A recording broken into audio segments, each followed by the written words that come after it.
Está entrando no ar mais um Dementes Podcast, onde a demência é levada a sério.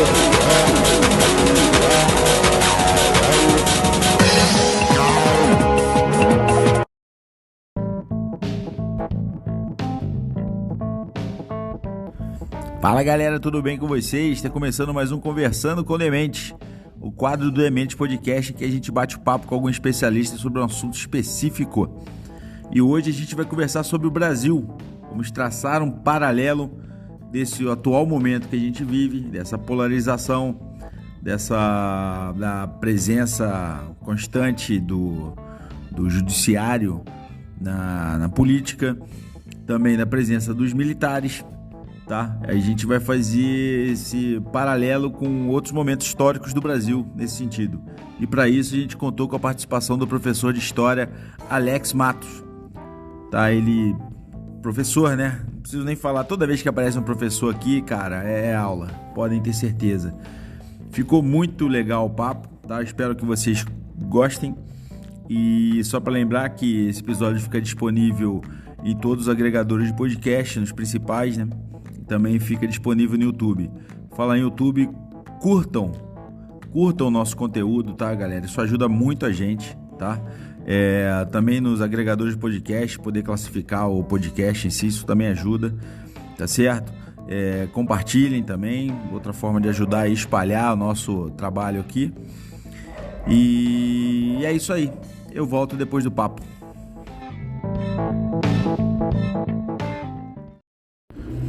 Alex, inicialmente quero te agradecer, cara, por participar aqui desse quadro do Demente Podcast. Sei que seu tempo é escasso e por isso te agradeço bastante. Alex, ultimamente o Brasil tem vivido uma espécie de polarização. Digo espécie, pois temos algo similar a torcedores de um ou outro político se digladiando, principalmente nas redes sociais. Puxando assim pela memória, de imediato, vem Chimangos e Maragatos, lá no Rio Grande do Sul, cerca de 100 anos atrás. Sem contar esses dois, né, os Chimangos e Maragatos, já vivemos algo semelhante ao que a gente tem vivido hoje? Bom, Bruno, eu que agradeço a possibilidade de participar, de ampliar aqui a discussão dentro do podcast, né, do Dementes.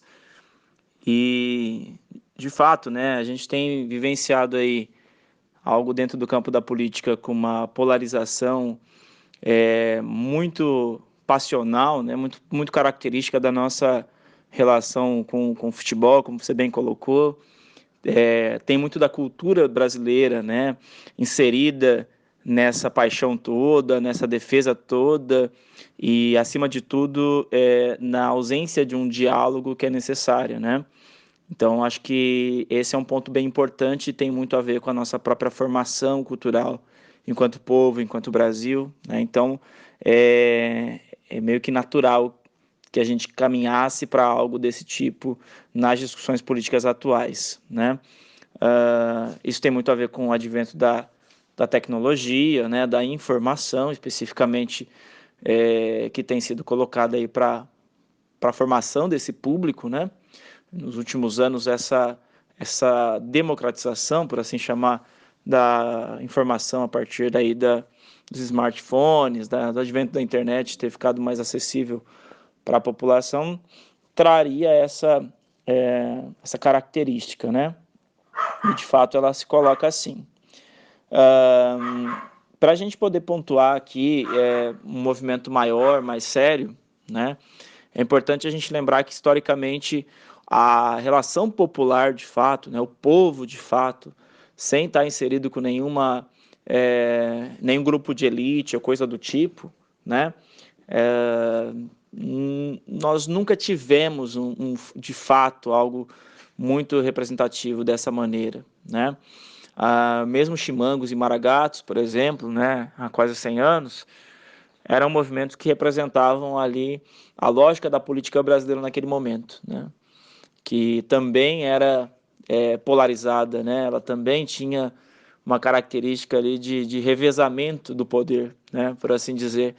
Nós estamos vivendo naquela época a política do café com leite, né?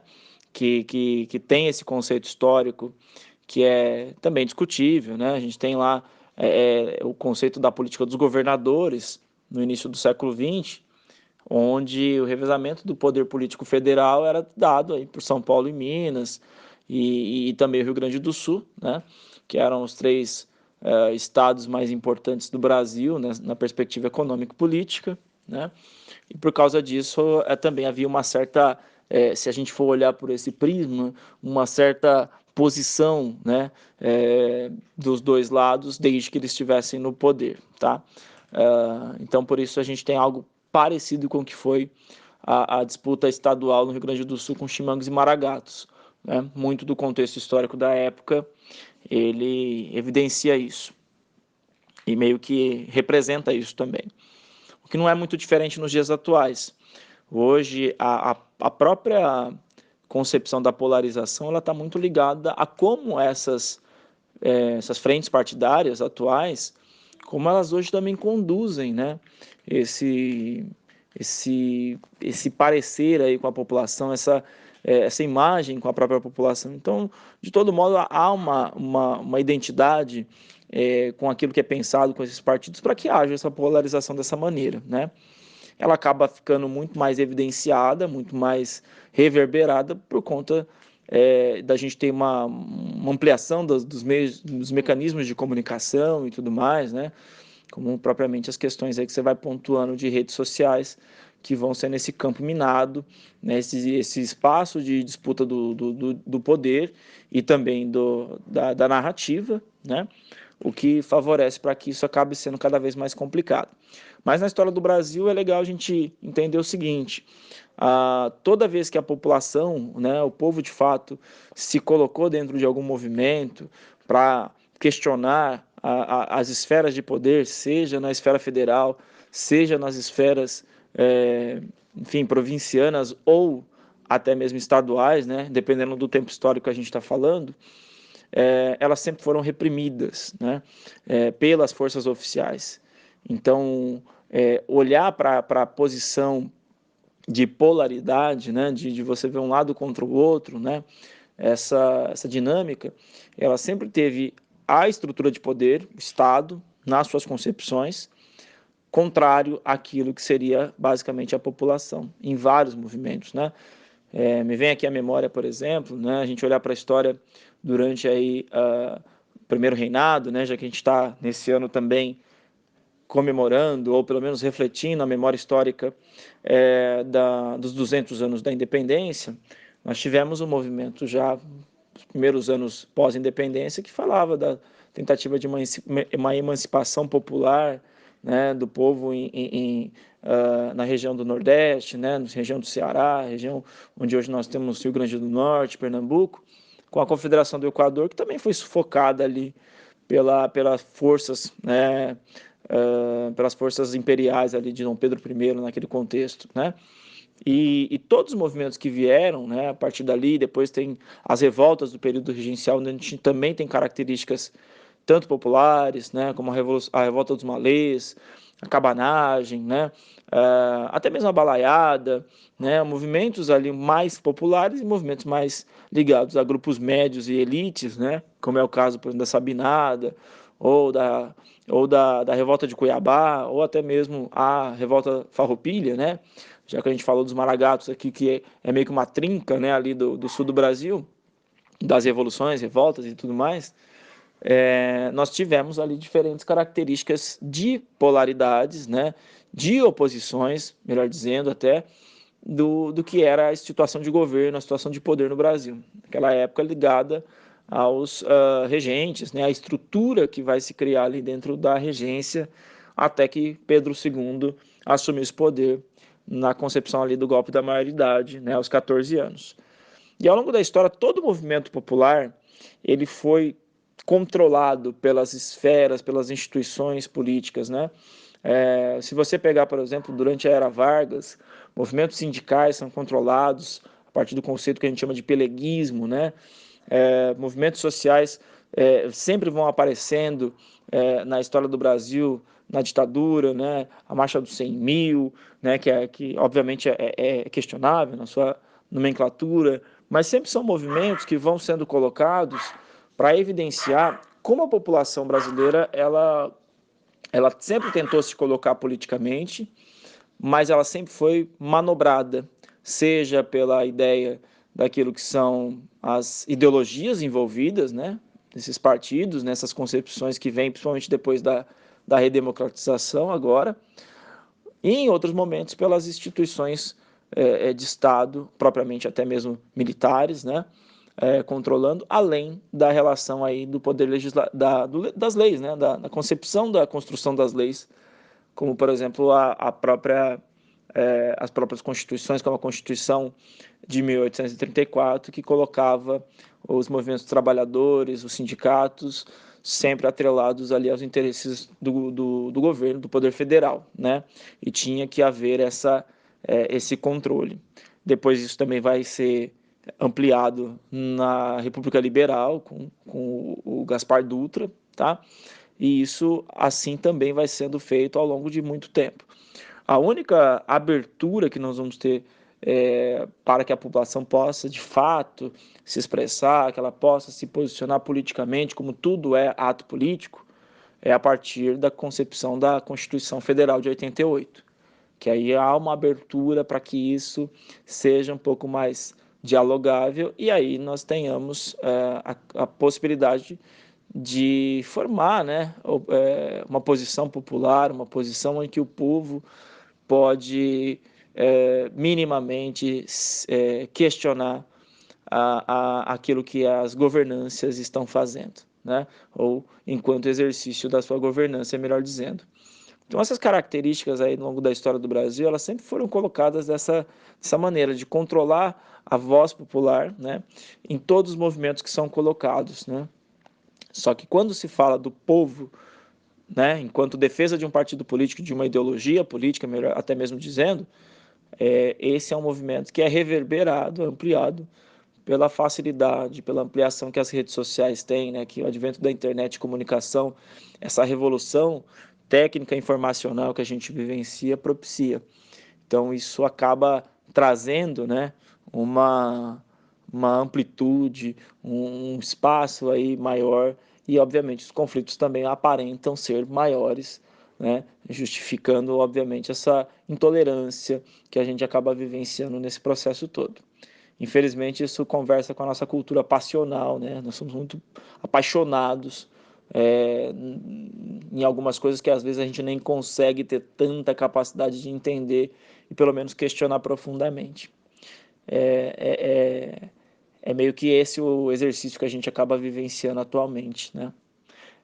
Bom, enfim, é também uma proposta para a gente pensar como que é uma sociedade para ser bem formada e formada politicamente, ela precisa dialogar, ela precisa ouvir e ela precisa pensar que todas essas dificuldades de diálogo dificultam o crescimento de um país, haja visto que muitas vezes quem exerce a governança, e aí historicamente a gente tem exemplos disso, caminham para o mesmo lado, né?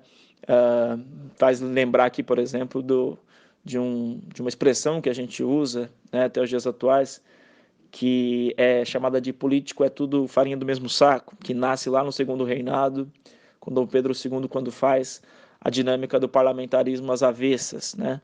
Onde ele troca liberais e conservadores dos seus ministérios e assim ele acaba controlando, né, toda e qualquer tipo de oposição que ele viria a ter dentro do parlamento brasileiro. Então isso, na essência da coisa, acaba também meio que dialogando, né, com as perspectivas atuais políticas, tá? E independentemente das ideologias, que elas podem até flertar ali com a essência das suas ideias, mas na formação política, no traquejo político, ainda acaba indo quase sempre pelo mesmo caminho, que é um caminho mais central, né? Então, uma reflexão aí para a gente pensar nesse processo quando é que esse povo, essa parcela da população vai perceber essas dinâmicas políticas, né? Em quanto tempo nós demoraremos aí para a formação de um povo pensar politicamente os seus direitos, né? E a sua representatividade no campo da democracia, de fato. Historicamente, os militares sempre foram presentes na política brasileira. vezes mais, vezes menos, mas sempre presente. Qual é e como é a influência dos militares na política brasileira? Existem outros países que podemos traçar um paralelo com o Brasil? E até onde é benéfico e até onde é maléfico para uma democracia esta presença dos militares? Bom, a questão sobre os militares dentro do campo político no Brasil, ela se inicia um pouco depois, né, da nossa independência, ali já chegando no segundo reinado, onde de fato vai ter uma estrutura do que a gente chama aí de exército, né? O que acontece com o Brasil no início da sua formação enquanto independência, né? Obviamente falando dessa estrutura quanto Estado, é que o Brasil não tinha um exército profissional, né? No primeiro reinado isso passa bastante batido, uma referência disso é a falta de estrutura, por exemplo, na Guerra da Cisplatina, né? Onde o Brasil guerreia com a Argentina e perde o território da Cisplatina, né? Tem uma desestrutura, um despreparo aí das Forças Armadas brasileiras, né? E isso também tinha outras intenções externas. No período regencial, uma extensão aí, tentativa de organizar algo mais pensado aí pelos militares é a Guarda Nacional, para conter as revoltas do período regencial. Tem uma estrutura um pouco melhor, mas ainda também não é algo muito organizado. E durante o segundo reinado, o nosso grande momento da formação aí do Exército Brasileiro se dá na Guerra do Paraguai, com um momento da história bastante pertinente também para a formação de ideias que vão pensar aí os militares, né? A gente está falando nessa época de uma mentalidade, de uma ideologia chamada positivismo, né? Defendida por um teórico chamado Auguste Comte. No Brasil vai ter uma extensão pensada principalmente por um indivíduo chamado Benjamin Constant, né? Que é um teórico ali da época, tá?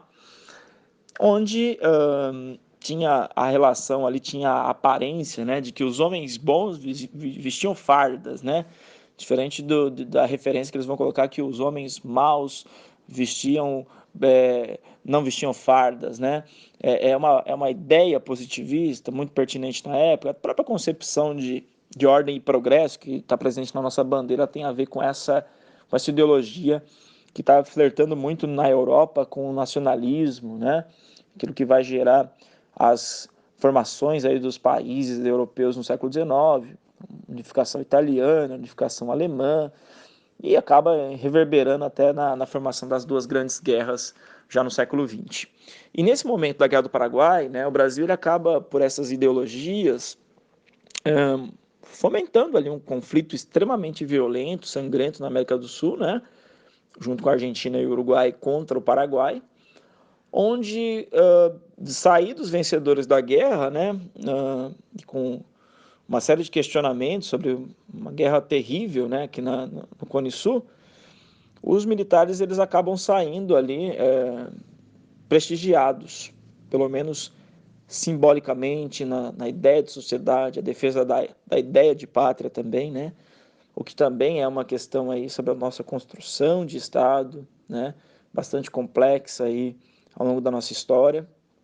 E ali naquele momento, né, os militares acabam se privilegiando, acaba influenciando ali um movimento que vai também servir com republicanos que eram na maioria dos grupos cafeicultores na época, né, e os militares vão meio que concentrar essa estética, esse lugar, né, que vai ser de poder para a proclamação da República.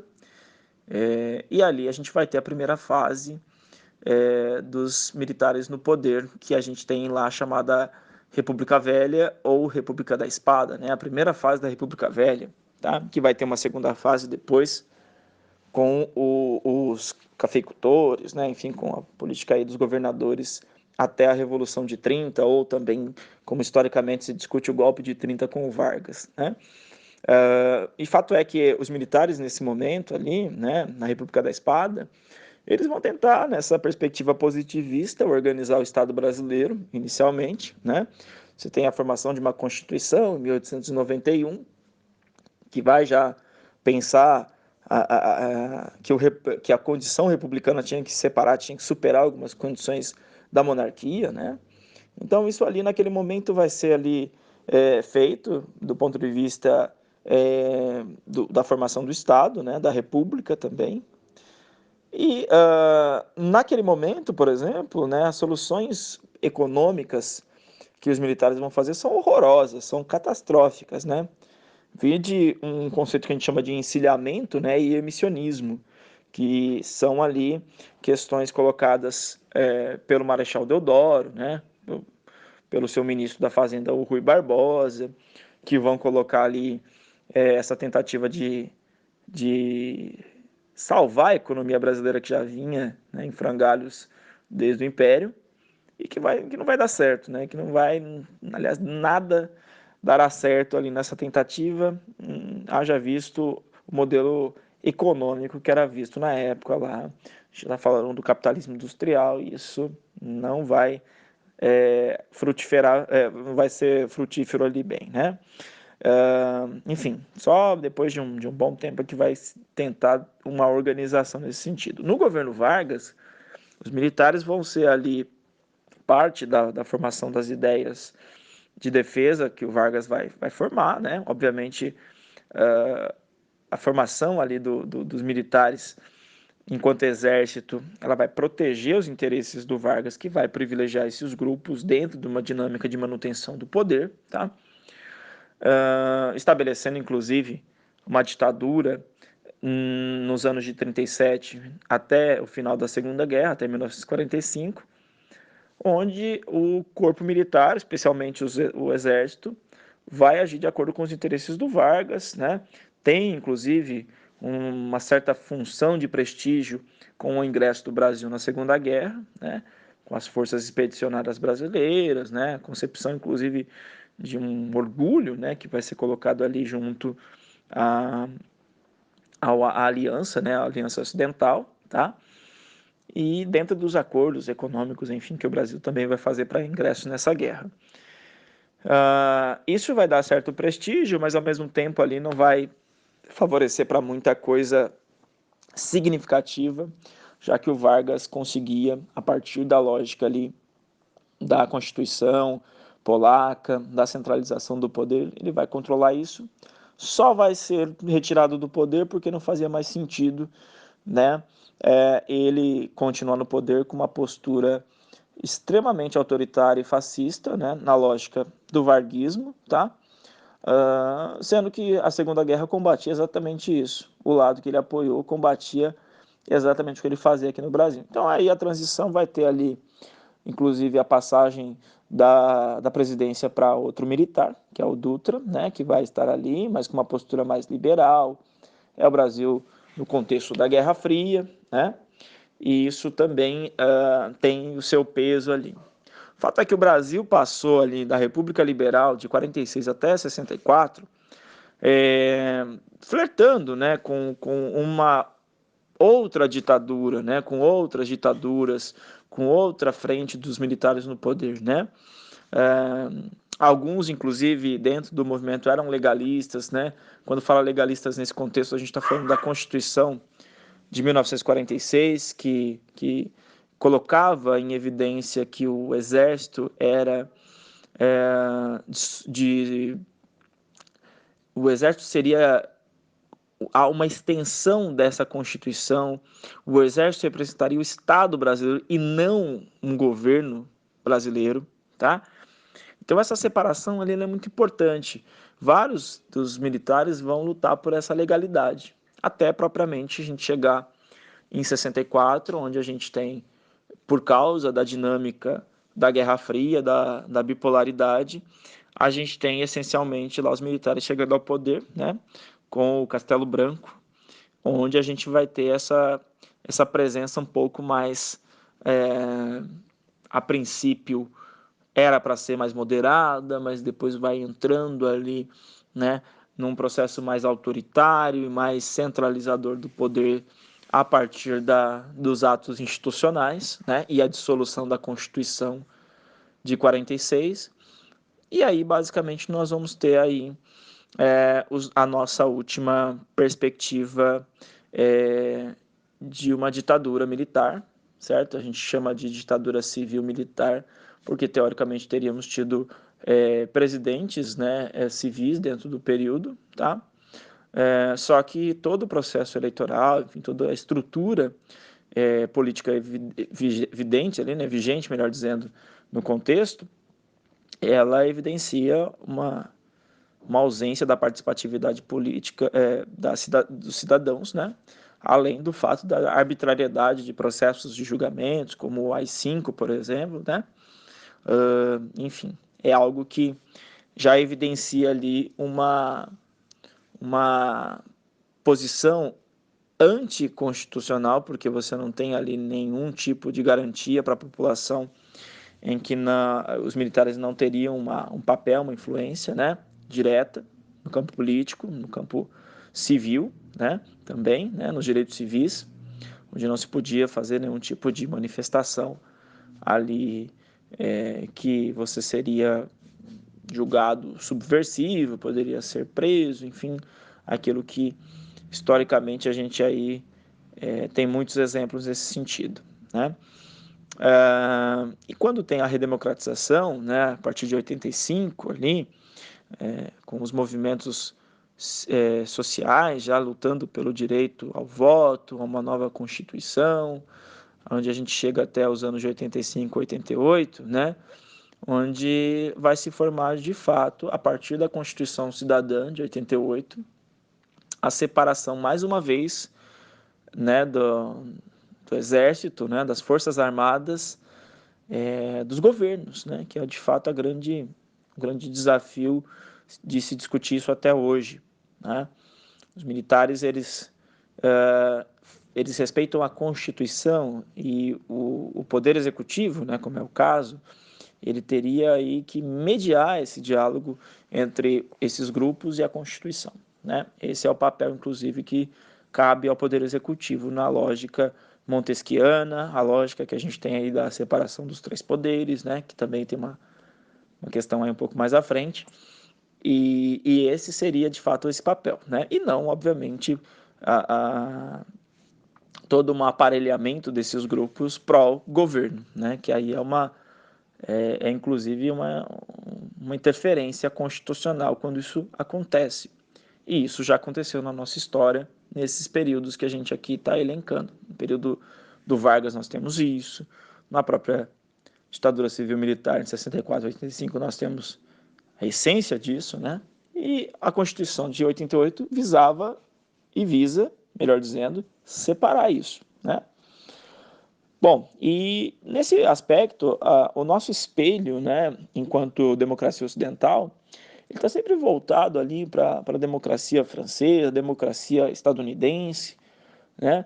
Onde, de fato, essa ideia, né, do corpo militar, das forças armadas, serem separadas, né, estarem separadas dos governos, né, nessa lógica, onde, inclusive, quando há, né, um exemplo disso recente aí foi a questão dos Estados Unidos, onde o governo Trump coloca ali alguns militares de alta patente favoráveis a uma ideia de não respeitar o processo democrático, por exemplo, as eleições nos Estados Unidos. E esses indivíduos que se colocaram por fazer parte das Forças Armadas tiveram punições, sanções, ou muitas vezes foram exonerados. Por quê? Porque é importante lembrar que essas constituições que no Ocidente, que são baseadas desde as ideias iluministas, né, e foram reformuladas, remodeladas aí a partir das transformações do século XIX, do século XX especialmente, elas têm essa separação bastante consolidada, bastante soberanizada, tá? E qualquer interferência de governos de militares ou tentativas de interferências militares nos seus governos, ainda mais em dias atuais, ela tem que ser amplamente aí controlada, porque de fato você teria uma medida anticonstitucional, o que feriria todo o princípio do Estado Democrático de Direito, por exemplo, tá? onde as populações aí têm o exército, ou têm as forças armadas como uma força de defesa, de proteção e não de poder político, tá? E também isso responde a pergunta de modo mais direto.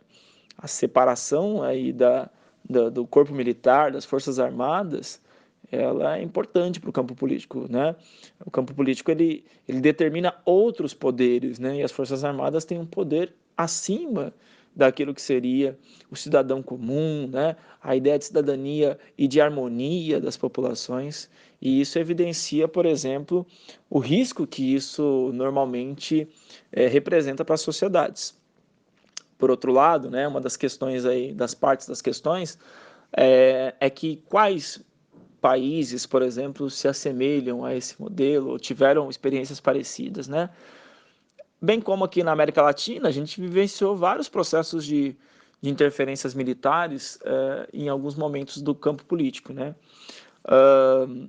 Durante a Guerra Fria, o exemplo mais famoso é aí a Operação Condor, né? Onde os Estados Unidos teria influenciado na ditadura de países da América do Sul, Chile, Paraguai, Argentina e até mesmo aqui, né? Isso está documentado, né? Isso foi ali colocado, exposto no escândalo de Watergate, né? E já numa distensão da Guerra Fria, né? Chegando ali aos anos 80. E isso essencialmente aí evidencia que toda vez que existe aí a interferência do poder militar, da força militar, das forças armadas no campo político, a gente tem uma violação dos direitos aí de cidadania, né? Seja os direitos civis, os direitos aí sociais, né? Nós temos toda uma interferência, o que evidencia a necessidade de separação dessas forças, né? Atualmente, todos os países onde o exército, onde as forças armadas é muito presente, esses direitos não são garantidos, né? E essa é uma exemplificação que a gente pode ver, por exemplo, atualmente em vários lugares. A Hungria, por exemplo, né, com o presidente Orbán, faz hoje, né, referência a isso, para um aparelhamento do exército junto ao seu governo. Na própria Rússia nós temos isso com o Putin, né? Então, em outros lugares aí se apresentam dessa maneira. E o risco de envolvimento de militares no campo político direto é justamente o mesmo que a gente já vivenciou há cerca de 50 anos atrás, né? Então, é por isso importante respeitar a Constituição e de fato, pregar a separação desses órgãos aí, dessas forças que fazem parte do Estado Democrático de Direito, como é o caso do Brasil atualmente. Nos últimos anos, o STF ganhou um protagonismo na política brasileira. Podemos estabelecer como marco inicial o julgamento do Mensalão, que teve toda aquela exposição midiática na década passada. Hoje, há quem trate o STF como ditadores e até quem os trate como um partido político. Daí eu te pergunto, existe algum precedente na história de papel similar exercido pelo judiciário no Brasil? Bom, a questão sobre o equilíbrio dos três poderes, né, que é de fato isso que desdobra a questão, no caráter do Brasil, essa clareza dos poderes, né, da separação, da autonomia, né, dos poderes, pensados lá no século XVIII pelo Montesquieu, ela não é muito fácil, porque no Brasil a gente já vivenciou interferências muito interessantes, muito marcantes, muito únicas, né? Como a gente tem, por exemplo, na primeira Constituição validada em 1824, formação do quarto poder, o poder moderador, que inclusive nomeava, né, juízes dentro da lógica daquela Constituição, e a partir da vontade de Dom Pedro I e depois de Dom Pedro II, né? E com a República, né, ali nos movimentos pós-1889, o Poder Judiciário também sempre teve muito atrelado a quem estava nas elites, ou seja, estava no poder dentro da lógica republicana. Seja, num dado momento, grupo de militares, como na República da Espada, seja, no outro momento, cafeicultores, elite agrária, né? Liberais, né? Industriais a partir da década de 40 e 50, nos anos 30 também atrelados à ideologia varguista, ao populismo varguista e também às posturas, né, que o Vargas adotou na década de 30 e na década de 40.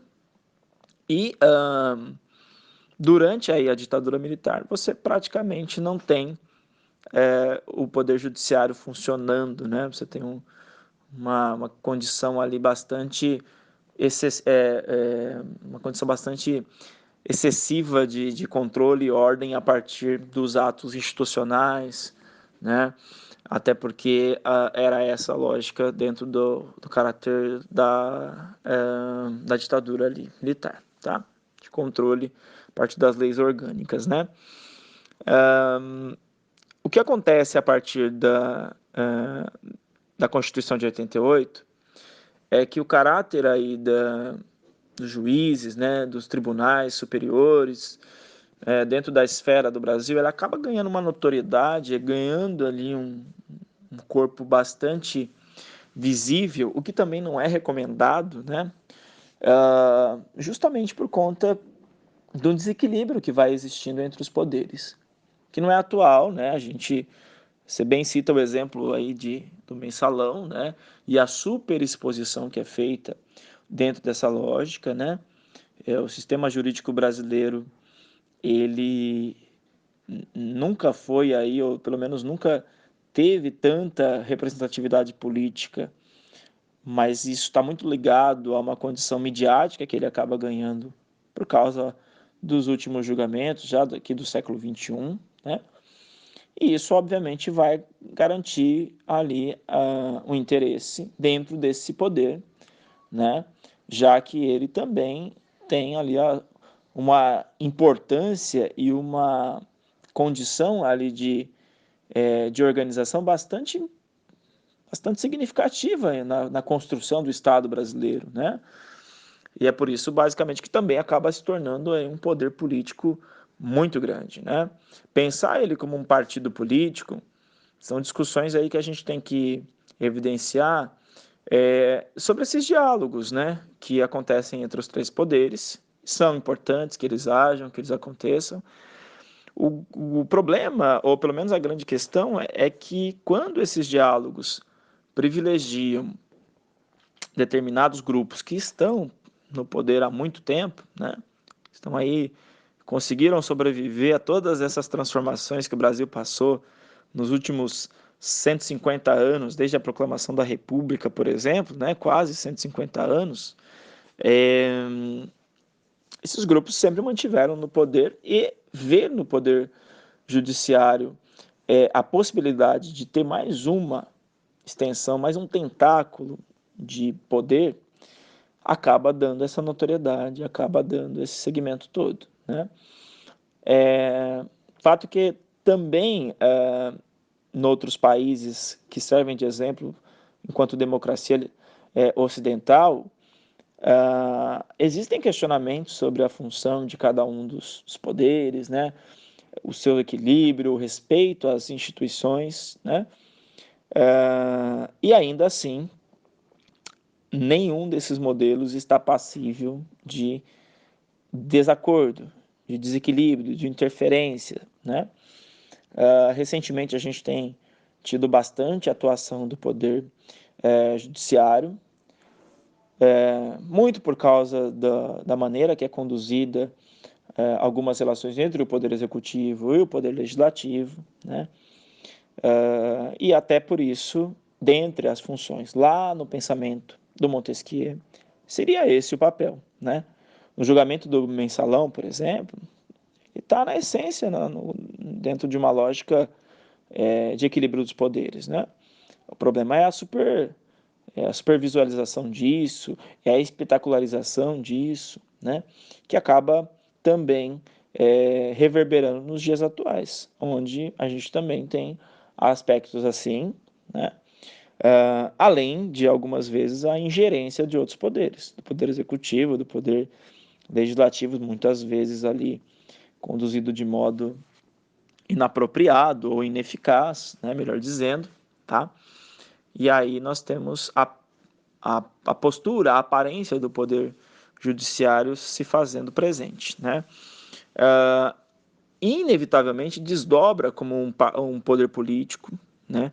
É perigoso citar o termo partido político, porque lá nós temos representantes de vários tipos de ideologias que fazem parte da sociedade civil brasileira, né? Onde os partidos políticos também simbolizam isso, né? O pluripartidarismo possível hoje, ele vai evidenciar que nos poderes tenhamos representantes de todos os segmentos, né? E as decisões são sempre colegiadas, são sempre ali debatidas, complexas, profundas, demoradas, às vezes para a população que não está acostumada com esse tipo de leitura, difícil de compreender as decisões e as chamadas interferências, né? Pensando também como tem que ser o papel e como normalmente é o papel desses grupos, tá? E até por isso a gente tem aí também a falta de compreensão do papel do poder judiciário, tá? Que muitas vezes ela vai ser lida como uma posição partidária. E fato é que se ela está agindo, se o Poder Judiciário agiu e age, né? Agiu na última década, age agora de modo espetacularizado, supervisionado, né? Pela ideia da visibilidade que se tem hoje, é porque os outros poderes, especialmente o Poder Executivo, tem aí falhado na sua função enquanto Poder Executivo, né? Então, a ação do Poder Judiciário está meio que se evidenciando por causa disso. Personagens políticos que foram eleitos e são indicados, né, posteriormente, nós temos recentemente 2 personagens antagônicos nesse processo atual, que é o André Mendonça, que foi indicado pelo atual governo, e nós temos o Alexandre de Moraes, que foi indicado pelo antigo presidente, pelo Michel Temer, né? Tem sido antagônicos nesse debate, né? A Carmen Lúcia, indicada pelo ex-presidente Luiz Inácio Lula, né, da Silva, todos eles representam, né, essas ideias, esses setores da sociedade civil. E é importante que haja essa diversidade ideológica representada também no Poder Judiciário, tá?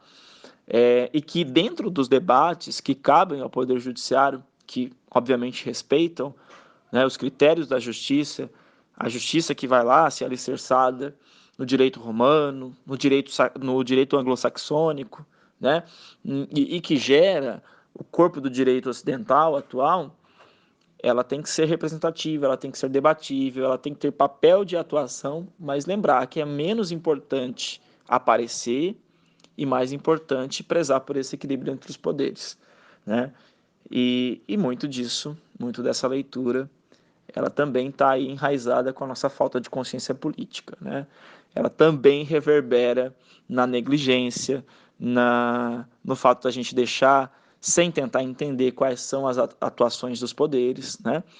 E por isso essa dificuldade em também, quando acontece uma ação, né, achar que aquilo é extraordinário ao ponto de ser super televisivo ou super midiático. Não é, e não é para ser, tá? Bem como várias outras situações do campo político também não deveriam ser, a não ser, obviamente, pela participação e pela transparência que o povo deveria desejar, né, dentro de lógicas que também aproveitasse, obviamente, uma imprensa livre e autônoma, tá? Nesse aspecto. O que também é uma grande dificuldade aí na nossa formação enquanto sociedade, certo? Acho que é isso. Alex, novamente te agradeço por participar e abro aqui para você deixar todos os seus meios de contato e deixar um recado final para a galera. Obrigado mesmo, cara. Bom, para finalizar, mais uma vez agradeço a possibilidade de participar do podcast e também de trazer uma perspectiva, uma narrativa e a possibilidade também de deixar algumas reflexões, enfim. Historicamente, a gente sempre tem aí um caminho para olhar para trás e pensar o presente, pensar esse futuro, né? E quando eu penso num espaço de debate importante que a gente tenha, espaço de discussão, ele nunca vai ser ali algo que não tenha uma história, que não tenha, né, uma essência, que não respeita uma vivência, tá? Isso é importante para as pessoas entenderem que numa sociedade democrática é possível pensar a partir desses valores que são construídos com a vivência. E na sociedade todo mundo tem vivência, todo mundo tem valores que são construídos de determinadas maneiras. O desafio da democracia é conviver, né, com esses valores, com essa diversidade de ideias que são ali propostas, né? Isso só acontece se a gente de fato está aberto a ouvir, né, dentro de um debate. Eu gosto muito de um filósofo grego chamado Epicuro de Samos, onde ele fala que num debate é mais interessante quando a gente perde o debate, porque ali a gente percebe que conseguiu ouvir de verdade algo. Na busca por uma vitória das narrativas, da leitura, de falar sempre, apesar do espaço, né, aqui conversar com isso, é que a gente não ouve, a gente não entende que numa proposta política de sociedade coletiva é preciso ouvir. E essa escuta, ela vem da necessidade de enxergar várias, né, formas, vários prismas que a sociedade nos dá. E acho que esse é o grande desafio da educação, né? Eu, enquanto professor, tento levar esses valores para os meus alunos, né? Sem deixar, sem omitir que a minha história ela forma uma visão de mundo, assim como a história de cada um deles vai formar uma visão de mundo, e que é importante a gente, acima de tudo, independentemente da visão de mundo que a gente forma, ouvir o outro verdadeiramente, que é o grande ponto. E muito provavelmente a gente visaria uma sociedade mais harmoniosa, mais equilibrada, e que possivelmente a gente tivesse um país com um pouco mais de consciência política, onde de fato a gente entenderia muito desse passado que se reproduz com outra roupagem, e quando a gente acaba vendo a história meio que se com outra roupagem, se repetindo, né, entre os grupos, é porque a gente não se apoderou da nossa história, a gente não compreendeu a nossa história. Então esse é o ponto que de fato eu gostaria que nós tivéssemos aí para a educação, né, que é algo tão sério, mas tão negligenciado. Como diria o sociólogo Darcy Ribeiro, a educação, ou melhor, a deseducação do povo brasileiro é um projeto para a manutenção do poder de quem sempre esteve no poder. Então é importante a gente olhar para isso e tentar aí, derrubar, né, essa máxima aí a partir da consciência, tá? Isso, a história ajuda a gente a olhar um pouquinho para trás. Então esse é meu recado, essa é a minha ideia de compartilhamento aqui com vocês, né? E obviamente de poder chegar o mais longe possível com esse recado, o recado de tolerância e consciência, a gente buscar uma sociedade mais harmoniosa, mais equilibrada, mais justa, tá? Que é importantíssimo para um país que pode ser rico, mas também que pode ser menos desigual. Bom, meus contatos profissionais aí são rápidos, né? Eu sou professor de História há 12 anos, né? Minha formação ela ocorre na região noroeste aqui de São Paulo, né? Com uma universidade particular chamada Unijales, cidade em qual eu nasci, com uma extensão em Ciências Sociais na Universidade Estadual do Mato Grosso do Sul, na UEMS, né? Onde ali por volta de 2006 até 2010 eu fiz a minha graduação e extensões, né, na formação. Eu vivo na região de Americana há 12 anos, onde eu sou professor concursado do Estado há 7 anos, né? Trabalho com educação básica de anos finais e também de ensino médio, tá? Também atuo nas redes particulares, Sistema Objetivo de Americana, Nova Odessa, Rio Claro. Já atuei em educação salesiana, também aqui na região de Americana. trabalho com cursos pré-vestibulinhos e pré-vestibulares nas áreas de ciências humanas, atualidades, filosofia, sociologia, enfim, parte desse diálogo importante aí que a sociedade tem que estar fazendo quase sempre.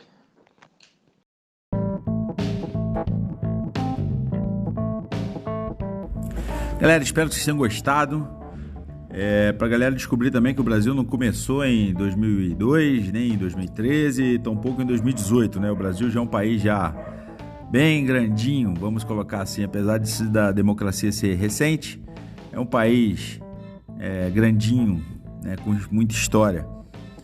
Então é isso, galera. Muito obrigado pela audiência. Esse, no fundo, é o Negão Latino pra galera na rua, que é assim mesmo, ele é antissocial. E ele fica interferindo. Já é a quinta vez que eu tento gravar esse final, mas não dá. O Negão quer participar, então ele vai participar também. Tá bom? Até domingo, galera. Um grande abraço. Fui! Dementes Podcast, onde a demência é levada a sério.